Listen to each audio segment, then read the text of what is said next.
Hi, and welcome to this new episode of The Light Leaders. Today, I'm really excited to have William Griffin on the show. William, you've been my coach for a few months. I've learned so much from you and your codes, and I'm super excited to be sharing this with my audience. So thank you so much for joining us today. And my first question to you is, what are you grateful for today?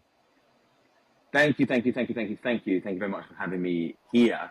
I am grateful for many things today. First and foremost, to be here with you and to experience what I hope to be a very fun and expansive conversation. So thank you very much. Amazing. Thank you, William. And I'm grateful to have you too and to have you share your code with our listener today. We'll talk about some of the problems with the coaching industry. But before we dive into this, William, can you share a little bit how you got into coaching and why you love it so much? Thank you. How did I get into coaching? I got into coaching once upon a time. I was on the high street. In another life, I used to have a sales business. We used to sell on the streets. And I met this one woman, and she was so happy. So happy. And as she was leaving, I said to her, what on earth do you do to be such a happy woman? And she said, I'm a life coach. Life coach. I kind of like, she actually walked away. It was almost like she was ringing in my ears with a life coach. And I was like, what on earth is this thing called life coaching? And before I had that sales business, I did a master's degree in philosophy of psychiatry. And one of the things I was planning on doing is becoming a therapist. And then for reasons that maybe we'll go into, I decided not to. Set up my sales business, and I thought, oh, life coaching, what is this? And I thought to myself, what is this? It sounds rubbish. And I did a little bit of research online, and I was definitely under the influence of smoking a little bit of marijuana at the time, at 2 a.m, and I came across this guy. He was called like the highest paid life coach in London. Clicked a link. I was like, what is this? Booked in a call with him, a 2-hour call with him. Completely forgot about it. And the next day he said, hey, you free today? And boom, I went and saw him in Mayfair. And I ended up signing him as my first ever life coach. Made a big investment at the time, certainly, and worked with him for a bit. And then I realized, wow, coaching is everything I wanted therapy to be, but therapy wasn't. And maybe 3 months afterwards, I closed down my sales business, which was draining me, to say the least. And I started my life coaching journey. And boy, oh boy, has it been a journey. So that's how I got into coaching. What was the second question? Why are you so passionate about it? I mean, you started answering already. Well, I absolutely love the personal growth industry. I got into personal growth really through philosophy when I was about 16 years old. And it has been my greatest passion all of my life. And at the moment I work with coaches, I never set out to be a business coach for coaches. Never. I kind of considered myself, when I used to think about my future, maybe I'll be the English Tony Robbins. Who knows? But I ended up really kind of by mistake working with coaches. And I'm very, very fortunate that I work with some of the best coaches in the world. And nothing gives me greater pleasure than to serve them and to see them flourish. So you're a coach of coaches now. Yes. Top of the pyramid. And like, how do you define coaching? Because sometimes people get confused between coaching, therapy, mentorship.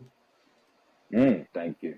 Great question. So, I mean, one way that I heard somebody describe the difference between therapy and coaching, which, is a useful kind of paradigm to look at, or distinction to look at, but I don't think it necessarily encompasses the whole thing, which is therapy takes people who are from a below average kind of experience of reality. Maybe they're suffering from some sort of psychopathology, depression, whatever it might be, and it takes them to the average level. That's kind of one way to look at it. I don't think it's perfect at all. And then what coaching is doing is taking people from the average level or from the high level and taking them even higher.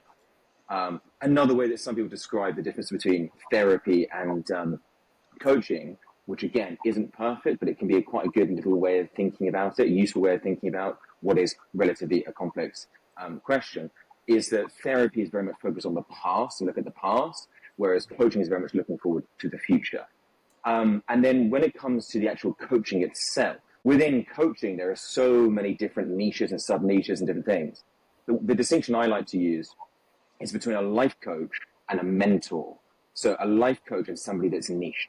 And so the definition that I came up with for a life coach is a life coach is a masterful, collaborative thinking partner and it helps their clients create new possibilities for perceiving their reality and acting within the world.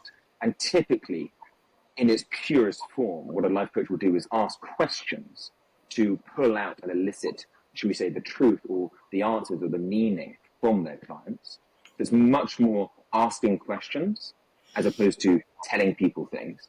I think one of the common objections I hear about people who don't necessarily understand coaching is they're like, why do I want a life coach? Because the assumption is a life coach is just telling you how to live your life. That's not true at all. Actually, what a life coach does is a masterful thinking partner. But really underneath that is a masterful question asker, should we say. And so that's what a life coach is. And then for a mentor, really what a mentor is, it's much more teaching. So the way that I see mentorship is a mentor is somebody that has a particularly advanced set of skills in a particular area, and they teach their clients step by step often tools, techniques, strategies to get to a very specific end. So in reality, so one of them's asking questions, one of them's, giving you a plan, as it were, and telling you something, mentoring somebody, because I've been there and done that. In reality, most coaches and mentors are kind of a combination of both of them. Does that answer your question? Yeah, totally. And that's been my experience with you too, where you're asking a lot of questions, but you also have a lot of strategies that you can share. One of your specialties is definitely sales, right? You have a lot of background in that. And I feel something really important, especially for light workers and heart-centered people, is often we have that reluctance to sell, to come across as salesy. And I think that's why I wanted to work with you, is because I felt that also in a lot of other coaching programs where I felt the sales part would be a little manipulative and it didn't resonate with me. But at the same time, if we hide from it, we don't really get the results. So I find that you have a really good balance between actually showing up, understanding psychology, having some strategies, but at the same time, always doing it in the interest of your client. Yes, for sure. Thank you. I think it's one of those things, isn't it? I think sales has had such a dirtier connotation with it for, maybe hundreds of years. I have no idea. And I think the assumption is that understanding sales is actually understanding manipulation, which isn't true. And so the actual word sales can be a trigger for a lot of people. Oh, I don't want to come across as salesy. The reality is, if we just look at it'd be nicer to create another word, should we say, than sales, only because it feels quite loaded for people. Similarly, if you use the word life coach to the unenlightened, or to the, somebody that doesn't understand what life coaching is, they might make the assumption, oh, so your life coach just tells you what to do. No, that's not correct. Sales in reality is the most essential life force of every single last business. Because really all a sale is somebody giving you money to experience you and your product. And what sales doesn't have to be is a manipulative, coercive engagement or interacting with somebody. Really all sales is doing is representing the fact that somebody decided to give you money to work with you. And actually, as far as I'm concerned, the best salespeople are actually they're not salespeople in the colloquial understanding of what a salesperson might be, aka a manipulative, coercive person. Really, the way that I see a salesperson, so a light worker or a coach, having an enrollment conversation with somebody, really what a salesperson is an assistant buyer. That's really what they are. So I know about my product, I know about my service, I know about my business, whatever it might be. You don't necessarily know what it is. My job is to ask questions to see if what I've got is a right fit for you. If it is, I'll tell you. If it isn't, I'll tell you. Either way, I'm going to serve you, because if it's not for you, I'll serve you by saying it ain't for you, and maybe I'll point in the direction of somebody else. If it is for you, I'll also tell you as well. That's a very simple, rudimentary understanding of it. Thank you. And that feels so much better. I've done a lot of calls now. I think about 45 calls with light workers and leaders of the new earth. And it just feels really good to just come into those calls. Okay, I'm going to serve. And then if it feels aligned, of course, there's the possibility of us working together versus, you talk about it in your training, this saying in sales, always be closing, right? And that's something we don't want to do here. Yeah, for sure. Thank you. Yes. So problems in the coaching industry. I feel this is a big one, and I love. You've broken down this into 22 client creation codes that I think are absolutely amazing, and maybe we could share with the audience who can see at the end. And also, another thing I'd like to talk about on the problems with the coaching industry, especially when it comes to business coaching and money mindset. And I had the same when I was working in MLM, is sometimes it's hard to know if the results people talk about are always genuine, because there is that tendency to want to look successful. Actually, it can be the same for other coaching. Like if you're a health coach, having to look super healthy, and if you're a relationship coach, having to have like the most beautiful relationship. And so with the business coaching, sometimes I don't know, I feel a little bit weird seeing people on social media posting like how much money they make or how well they do, and I'm sometimes wondering if there's a bit of fake it till you make it. Is that something you've seen a lot in this industry? I mean, you started by saying the problems of the coaching industry, and I guess there's many. There's also amazing things in the coaching industry.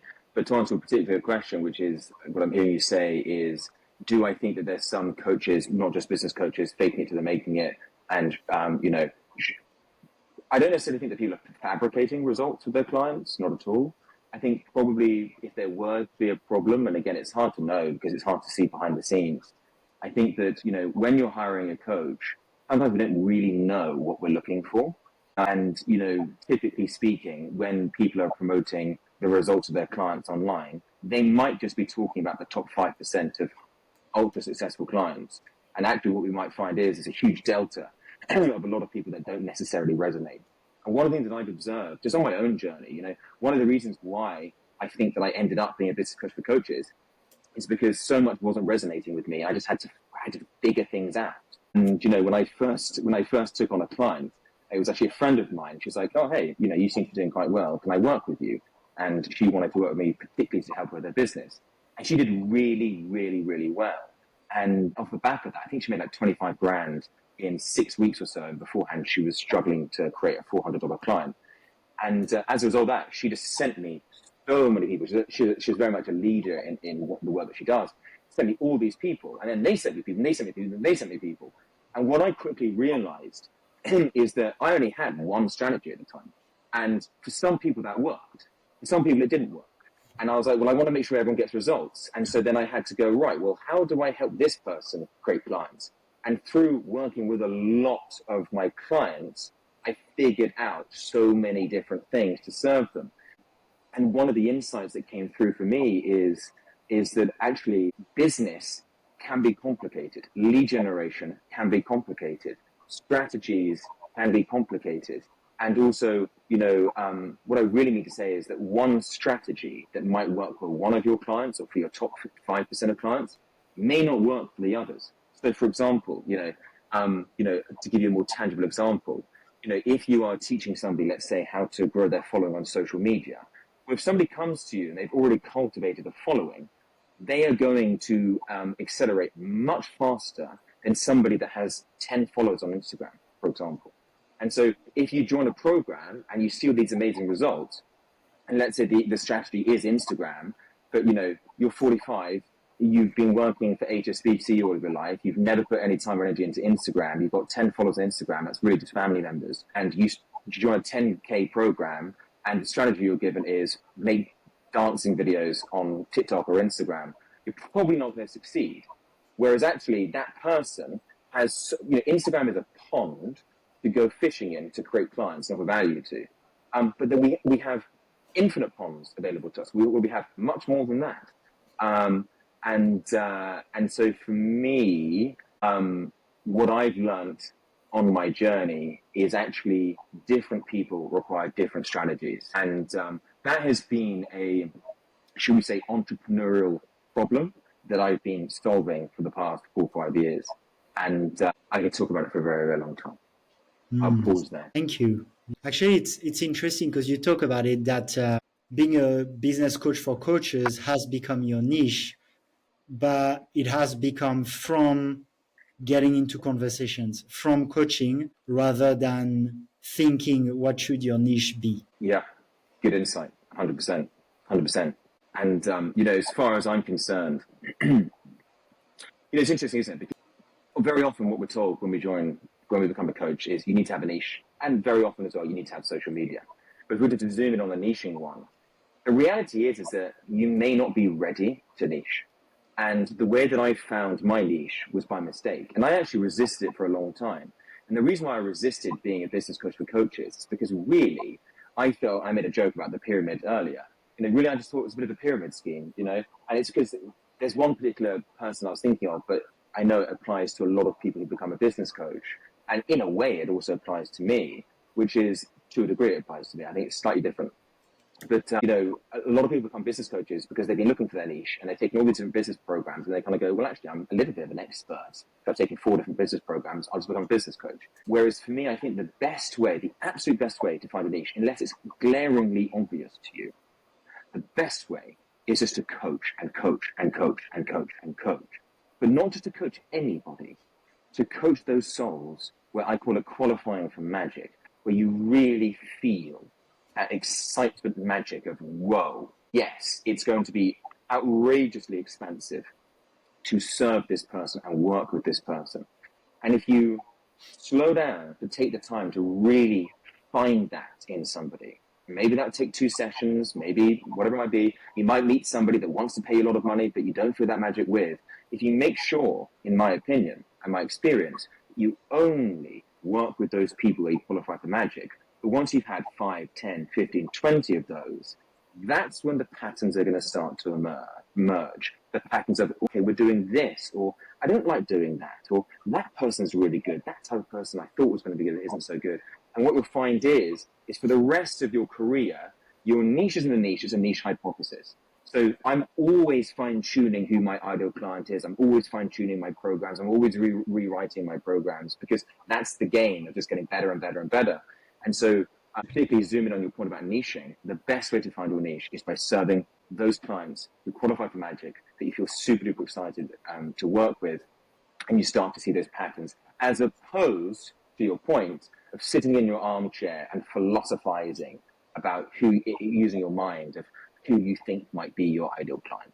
It's much better to get in the game. Action, action, action, action, action. And actually, I've only ever hired one business coach in my life, somebody called Joseph Rodriguez. And I was very lucky. He's got a YouTube channel, really good YouTube channel. And I hired him before he blew up. And I remember he taught me this phrase, which was, in about 2019, this phrase, which is action creates clarity. And I think that, if we were to take an entrepreneurial principle and have a couple of entrepreneurial codes, that's a very, very key one. Action creates clarity. Get in the game, get in the game, get in the game.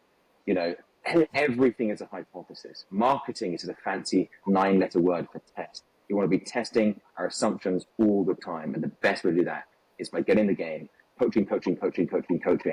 And that speeds everything up as far as I'm concerned. Amazing. And I've been enjoying doing that. So I'd love to share a little bit about my journey with you also, because we started with, I was doing health coaching and I felt 2 things. I felt a little bit limited in the area. And I also felt I was really lit up when people were leaders of the new earth and more ambitious.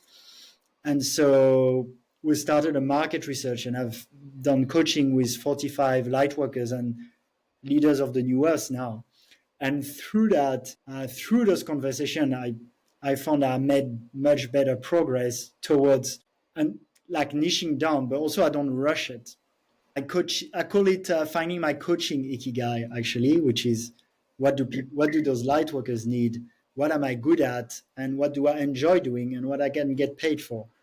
And it's been really insightful to do this.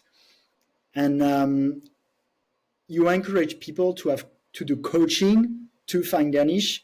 You also encourage me to do coaching to find clients in the end, because through that market research, I'm genuinely doing a market research to understand my coaching ikigai. But at the same time, I've had people saying, well, I'd love to work with you. So it's also a way to get clients from getting conversations, from experiencing your coaching rather than selling them. They've already had the experience, right? So that's also something you focus on, is focus on serving And then it can be a very good client acquisition strategy too. 100%. I mean, I could talk about it if you want me to talk about it. But yeah, I 100% completely agree. Amazing. Yeah, another thing that came up as you were talking, and that reflects to sometimes seeing the gurus, let's say online, saying they make a lot of money, or sometimes also saying they work not a lot, and sometimes also say maybe understate the amount of work that's needed to make a coaching business work. And to be honest, that's not only in the coaching sphere, that's in a lot of the internet teaching space. So whether it's MLM, whether it's crypto, whether it's trading, whether it's drop shipping, or whether it's coaching, there's a lot of people online who sell courses on how to do it and make it maybe look easier than it is. So that's something also that I feel like is good to talk about when people do a coaching business. Is like any skill and any business, it takes time, showing up, and consistency. Do you want to share more on this? Yeah, for sure. I mean, look, I think it's one of those things, and this applies to coaching, it applies to just entrepreneurship in general. Why is it, let's say that two different people might join a program, it could be any kind of coaching program, and one person succeeds faster than the other person. But one way to look at that is the person who succeeds has already acquired certain skills, maybe. Because we need a lot of skills. We need a lot of skills. We need to know how to enroll people. We need to know how to ask for money without our own fears and limitations getting in the way. We need to understand the energetics of client creation. We need to get really, really good at actually what we do. It's a really, really overlooked thing in the business coaching. Like, are you actually good at what you do? And you get good by volume. You get good at sales by volume. You get good at coaching by volume. You get good at client creation by volume. You grow your Instagram audience by volume. You make your Instagram posts high quality by volume. The reality is that, especially if you don't have necessarily many skills in a certain area, the way that you get good at the skill is by volume. Whether it be cooking, carpentry, anything, editing videos, music. You don't just pull up a guitar and suddenly you're Jimi Hendrix. Volume and, consistent practice, hopefully playing because you enjoy it, and volume is how you get good. And I think that very often, just generally in entrepreneurship, what is value? What is value? One of the tenets of the value equation is somebody getting results really quickly. And so it makes a lot of sense in your marketing, shall we say, it makes a lot of sense, but it's very easy for marketers to be like, you want to get 6 figures in 1 month, or you can become a certified pre-NLP master practitioner in a weekend. Are you? Probably not. And so I think very often when a lot of people can be lulled into this kind of false sense of, oh, I see all these people online, they're living in Bali, they're doing this, they're having a dream, and they just get clients coming to them. Maybe some of those people do, but they got there. I was talking to somebody this morning. She makes very, very, very good money. And she literally just lives her life. And people just invest 15 grand to work with her for 6 sessions over 3 months, all the time. And she doesn't do anything. Literally, people just appear out of nowhere and kind of want to work with her. But she has done so much inner work to make herself that much of a magnetic force. She has done so many retreats. She has had so many clients. She's had so many enrollment conversations. She's invested so much time in her business that she's now at this stage where, things can kind of flow. But you don't just wake up one day and decide to be that person as it occurs, because there's skills and there's insights and there's blind spots that we need to shed light on that we don't necessarily know about. And so I think it's very important, when people get into coaching particularly, or any kind of entrepreneurial endeavor, to realize that, number one, make sure you bloody love it. Because it doesn't feel like work if you love it. It really doesn't feel like work if you love it. And number two, just know that there might be so many, and there probably will be so many things you don't know that you're going to have to get good at. And one of the things for me is enrollment and sales, shall we say. It's really interesting to me that so many coaches, when I ask them, what's your biggest bottleneck? They always say lead generation, lead generation, lead generation. Then when I actually look behind the scenes, what I realize is they have so many blind spots when it comes to actually having an enrollment conversation. And one of the things I do with my clients is I watch back their enrollment conversations and show them things that they're not aware that they do. And because they don't know that they're doing it. And maybe they're coming across a little bit forceful, maybe they're coming across a little bit pushy or a little bit needy. And they may not notice it because logically it looks like they're doing the right things. But when you have a look at the energetics underneath, and I pointed out, they can go, yeah, I didn't realize that. And so there's a lot that we get to learn.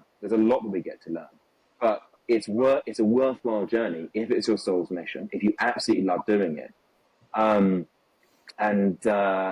you stick at it. And I think the other thing as well, which I've noticed in a similar vein, is I think that the most important thing is you've got to get good. You know, there's no barrier to entry to become a coach. Anybody can just go, I'm going to become a coach. But actually, how good are you at coaching? And really, that comes from experience. You know, if you were to make a group coaching program, don't be lulled into the false sense of security that your first version is going to be world class. Expect to remake that program again and again and again and again and again if you want to serve your clients into a world class standard, which as far as I'm concerned, everybody should. Because why wouldn't you? The name of the game is service. Fundamentally, sure, you get to make money and all this kind of stuff. You'll make more money by having the best product in the world. But don't be fooled into thinking that you're going to make the best product in the world for 99.9% of the time, the first time you do it. Getting really, really, really, really good, as far as I'm concerned, requires a certain level of obsession that comes from a huge level of passion and love for the work that you do. And that is absolutely key. Amazing. Thank you. And yeah, I've seen your passion for serving. Actually, one other thing in the coaching industry that I've seen people buy an expensive program by someone who markets really well, and then even people who generally take responsibility for their choice, but felt like the delivery wasn't up to what they paid for. And that's sometimes I feel a problem in that industry.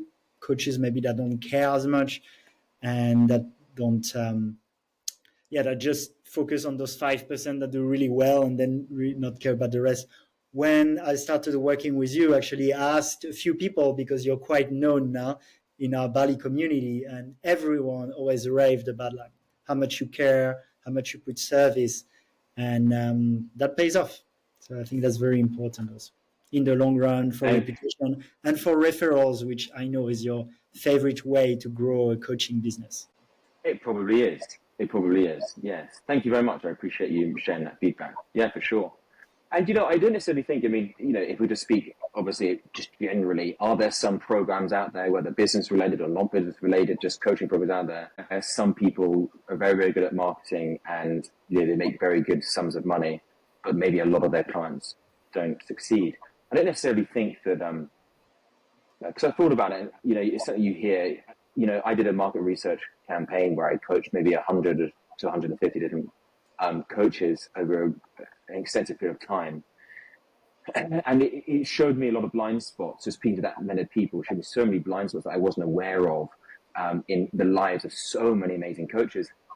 And this is one thing that I heard so much. It was like, I've invested 10 grand, like multiple times in coaching programs and not quite got the results. And I'm feeling this, as a result, it enlightened me into just how much the coaching industry gets to change. And, you know, I don't necessarily think, I mean, I have no idea, we're just talking generally. I don't necessarily think that means that the coach selling that program is a bad person. I think very often what it is like, this worked for me, this strategy worked for me, it is continually working for me, I'm making a lot of money, I'm going to share you my strategy, make it work for you. Oh, it doesn't work for you? Okay, well, it works for me, it didn't work for you, hard luck. And that, for me, I can't live my life like that. Because for me, if somebody invests in me, I have to know that this is going to work for them. If it doesn't work for them, I need to make damn fucking sure that I get better to make sure it works for them. And there's a level of responsibility, because there's two responsibilities here. There's the client showing up and doing the work, and there's the coach showing up and doing the work. And as far as I'm concerned, the coach knows what their systems are, and therefore they should only enroll that person if they're convinced that their systems will work. And if they find themselves in a situation where they're convinced that their systems are going to work and somebody becomes their client and they show up and the systems don't work, then that's the coach's duty and responsibility to get better. better systems, better enrollment. And therefore, it's on the coach to make damn fucking sure this person is showing up, that they get better at what they do. And that's my philosophy. And I think sometimes, probably, again, I don't know, it's just an assumption, maybe that insight isn't occurring. And people are like, well, okay, maybe they showed up, but they're not getting results. It definitely works for me. Whereas for me, I think what makes you a great coach and having a world-class system is going, okay, well, this person is showing up. I know I'm showing up. They're not getting results. I have to get better. Good. My program's about to become better. Good. And let's make it better and better and better and better and better. And for me, what I've observed in the coaching industry, and again, it's quite generalized, but it seems to be a very general pattern that has come back for me from hundreds and hundreds of coaches, which is the typical strategies work for some people, but not everybody. Not everybody is great at writing copy. And maybe that's never going to light them up. Not everybody's great on video. Not everybody's going to be great on Instagram. And so if your only strategy is Instagram, maybe you can train someone to get up there. But also, maybe, there's other strategies that would be way better suited for this person. So, yeah, so I think that's something to consider. And, the general philosophy for creating a training program for a client is have one client avatar, put them through one system so they get one result. That's how you simplify and scale your business. As far as I'm concerned, when it comes to the hugely complex journey of entrepreneurship, which, by the way, if you're a coach, you're an entrepreneur, FYI. When it comes to that hugely complex journey, there are so many variables to optimize. There's the mindset, the inner work. How good are you at actually coaching? Then there's, where's your money mindset blockages coming up? Do you need to niche now, or are you not ready to niche now? Where are you at when it comes to raising your prices? Are you ready for a group coaching program? Are you ready for Instagram? Okay, you really want to do Instagram, but it's actually where you should be going. What's the best lead generation strategy for you? What about your personal life? Dun. There's so many different variables. So actually, to create a business training program that gets one avatar down the same journey, it needs to cover a lot of things. And what I've observed in my own experience in business is that actually teaching one strategy isn't the best thing, because the clients that come to me are so multifaceted. So as a result, I teach multiple strategies. It's made my life, should we say, harder in the short term, but in the long run, as far as I'm concerned, at this journey of my own niche hypothesis, I think it's the only way to create a world-class training program is to teach people the science and philosophy of client creation and lead generation, and then providing as many different playbook strategies as possible and showing them how they can remix them to their own tastes, flavors, preferences, etc. Because client creation gets to be fun. It does get to be fun. It does get to be high vibration. And there's two main things that we need to do in order to ensure that. Number one, always coming from the vibration of service. Because when you're coaching, you feel good. When you're doing lead generation, you don't feel good. But if lead generation was serving, you'd feel good again. So that's the first thing. And the second thing is knowing how to create your own lead generation strategy and optimize it. Once you've got those two threads, you're laughing. And again, on my side, because I'm obviously a businessman and I want to scale, which means group. But when I'm working with somebody one-on-one, I can just invent a strategy with somebody and play with them. But when it comes to a group, the challenge that I had is, well, how do I take somebody and teach them the philosophy of lead generation, the philosophy of client creation, and then show them how they can not only invent their own strategies, but also which playbook to use. And that for me is an ongoing, should we say, entrepreneurial challenge that I will continually solve. And that's what I have to say about that. Yeah, really interesting. And actually, while I was doing all these calls for Lightworkers, a lot of them were actually coaches. And tell me if you agree with that, but I feel in general, unless you're already experienced and niched, you want to start with one-on-one because that's where you can be more tailored and adjust. And for me, that's what I'm doing now. I'm doing a lot of one-on-one. And I feel once I have a pattern in the one-on-one that are quite clear, then the group will come. But some people I talk to, they're starting and they're recording online courses, but it's like, well, maybe validate the hypothesis one-on-one a few times before you do group coaching and before you record online courses. How do you feel about that? 100%. Again, like, everyone's on their own journey and everyone's at their own level. But fundamentally speaking, as far as I'm concerned, you should do a group. It depends what your group is. Your group might fit to a different model, but typically speaking, when we think of having a group, we think of having a niche, and we think of having a particular avatar, particular journey to get a particular outcome. Well, if you have zero experience, there's something which Alex Hormozi calls ignorance debt. And before we think, oh, I'm going to do this with a great idea, and then we start moving towards it, and then we're going to get hit with these ignorance debt obstacles, because there's so many things we don't know. If business was as easy as sitting in the pub, getting out a paper napkin and writing out a business plan and then just executing it, everyone would be an entrepreneur and everyone would be actually loaded. The reality is there's so many things we don't know.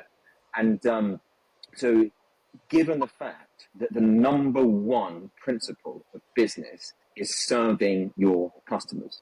Why? Number one, you're a good person, so serve your customers. If you don't want to serve your customers, fuck off and don't get them as a client. Pure and simple. You're a bastard. So number one is serving your customers. Number one, for them, for the love of them. Guess what? It also happens to be the best business strategy. Why? The best businesses in the world offer the most value. So the more you can obsess over your customers, the more longevity you have in your business. And so it is a long game and a short game.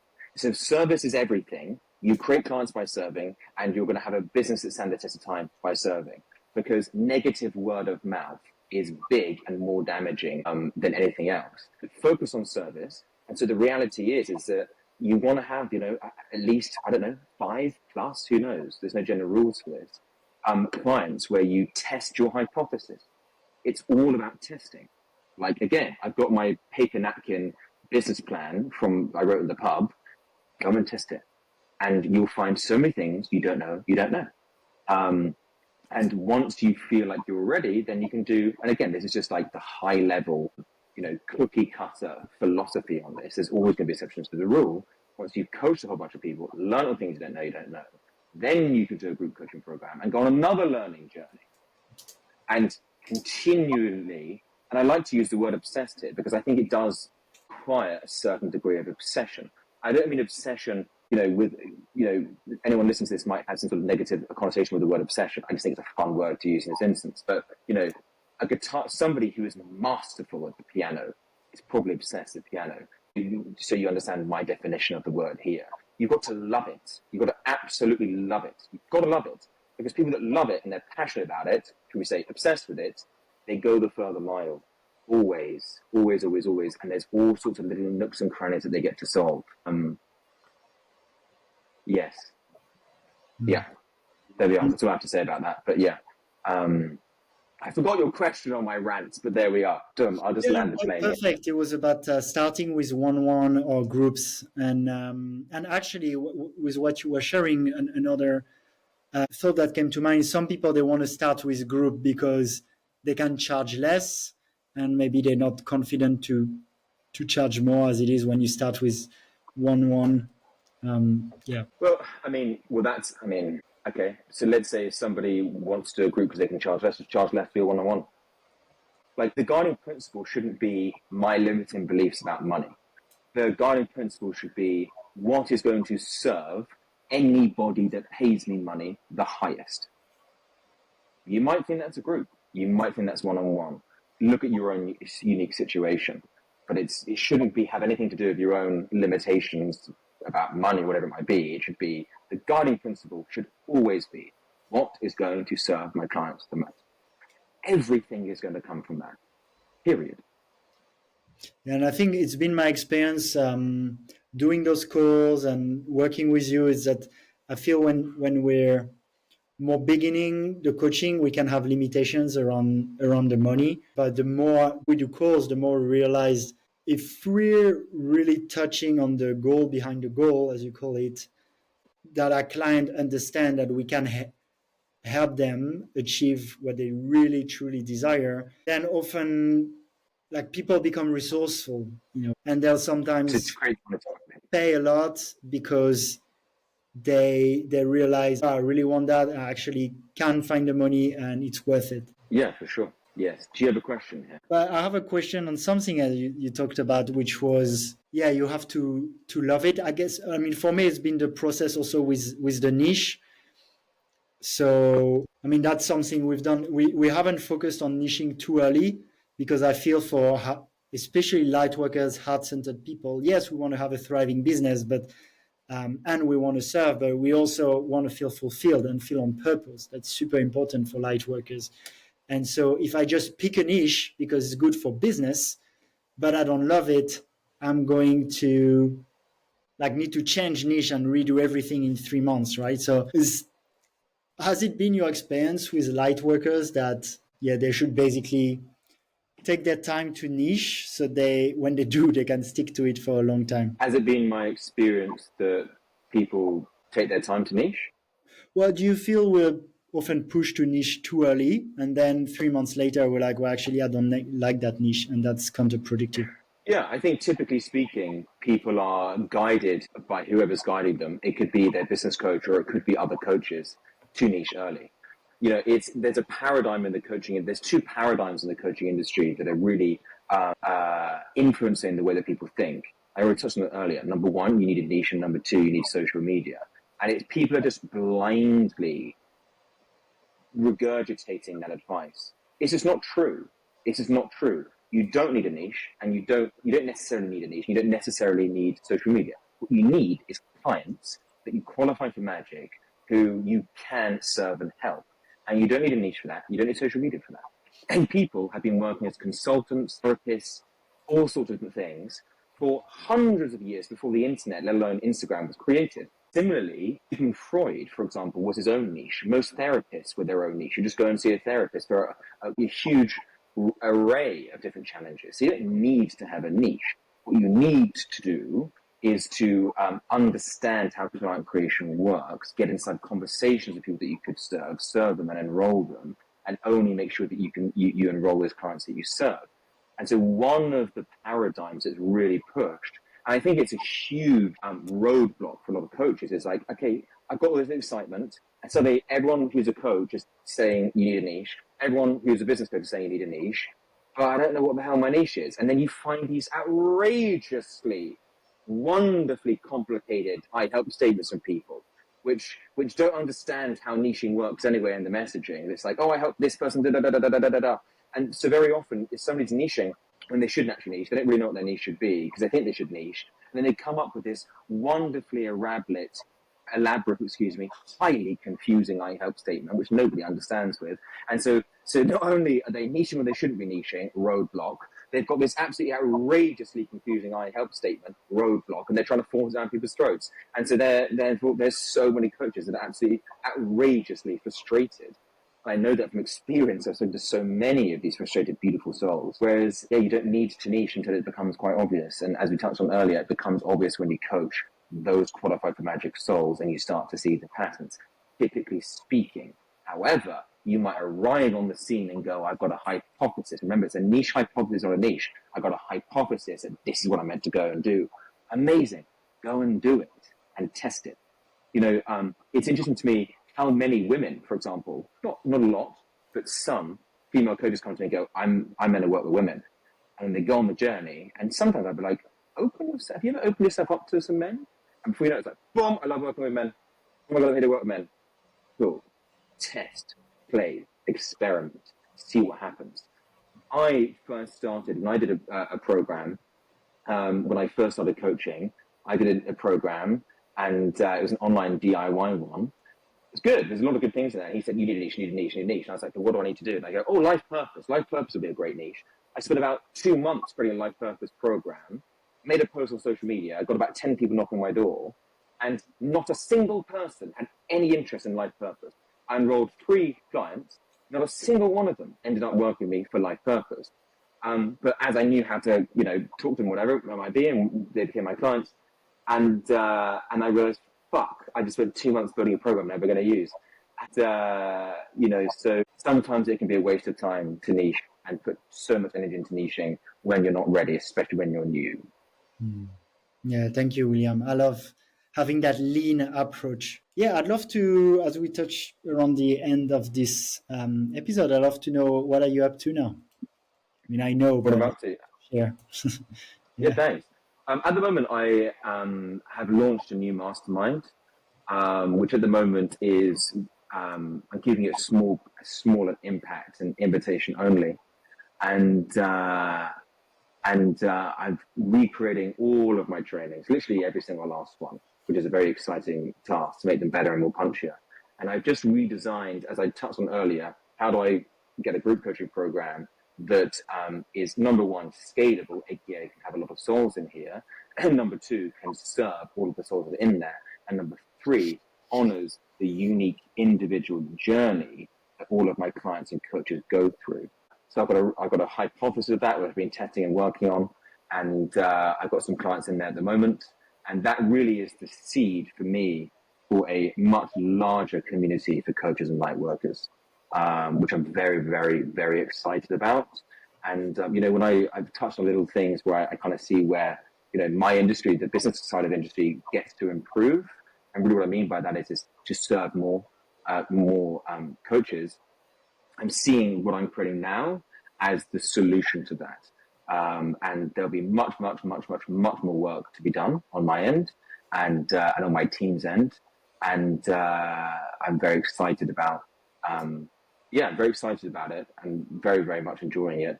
And I'm very excited. I can see where I think it's going in my hypothesis. And I think it's going to be a bit of a game changer. Amazing. Thank you, William. And how can people get in touch with you, and who should get in touch with you?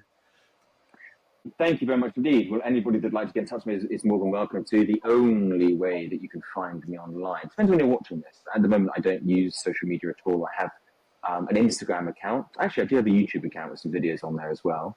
On YouTube, I think it's just William Griffin. It might be William _ Griffin. And on Instagram, it's William _ Griffin on Instagram. And people can very much get in touch with me. Then anybody can get in touch. If anybody would like to work with me, typically speaking, I work with coaches who are experienced. And what I mean by that is they have results from already working with clients successfully. They've been doing it for X amount of time. It could be 6 months, it could be 5 years.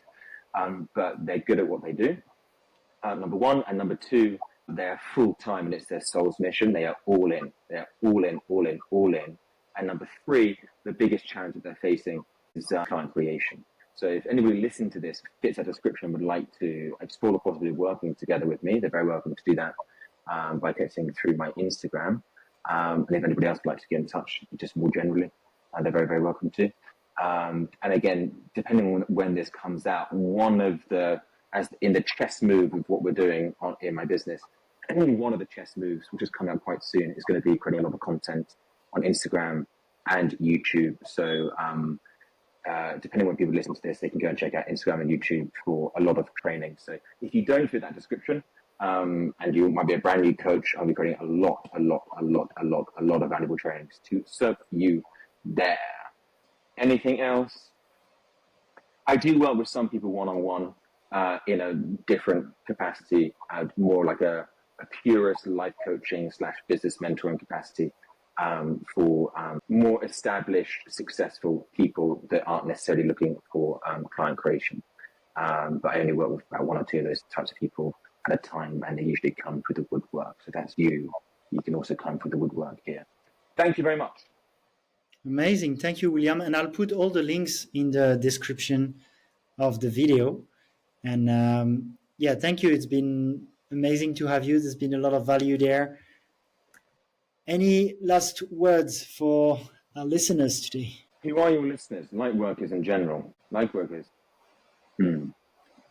If you haven't watched the video, The Gathering of the Tribe, and you are a lightworker, I highly recommend you watch that video.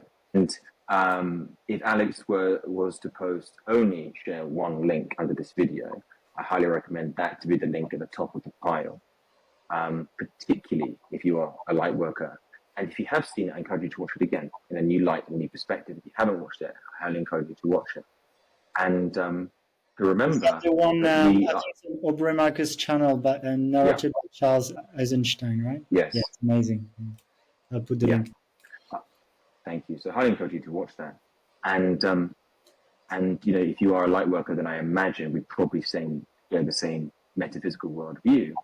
And so what I would invite you to do is to remember that we are here on this earth in this wonderful illusion of the matrix and the material world, and that spark of excitement inside you that is calling you to a light worker mission, I feel can be reignited just a little bit, maybe a huge amount by watching that video. And just remember that we are all here with a mission, fundamentally the exact same mission, which is to increase the frequency of love on this planet. And it is super duper duper duper duper important, in my opinion, for all of us to gather. The raising of the consciousness of the planet is one. And I think that if you're a light worker, you are here to bridge that gap. And therefore, it is foundationally important that all of us light workers come together, collaborate and connect with each other. My community that I'm building is for that. And Alex is for that. This podcast is for that. And so I just want to send you blessings and encouragement on your journey as a light worker, and sending you so much love, and know that we are all allies. And so feel free to hit me up, and or Alex up, I'm sure, as well, because we've all got the same mission. So Godspeed to you. Amazing. Thank you so much, William. Actually, that's one thing I love also about you, that sometimes people in the coaching industry sometimes play a lot on the fears and the pain, which is fine, but also, like, I love to work with people who are awakened to a reality and where we separated to play on this plane, and it just makes things more fun. So I like to have that kind of awakened approach also to coaching, to entrepreneurship. We show up, but we also know that it's all a game and we're here to play and have fun. Otherwise, what's the point? But yeah, thank you so much for this. And one little ask, can we share the client creation codes also in the links? Because these are amazing. Yeah. They should be still on YouTube. So yeah. Cool. Awesome. So I would really encourage, if you coach a light worker, listen to this, because I think it's pure gold. Thank you so much, William. Thank you to the listener. Much love to you. Much love to everyone listening. Big love. Thank you.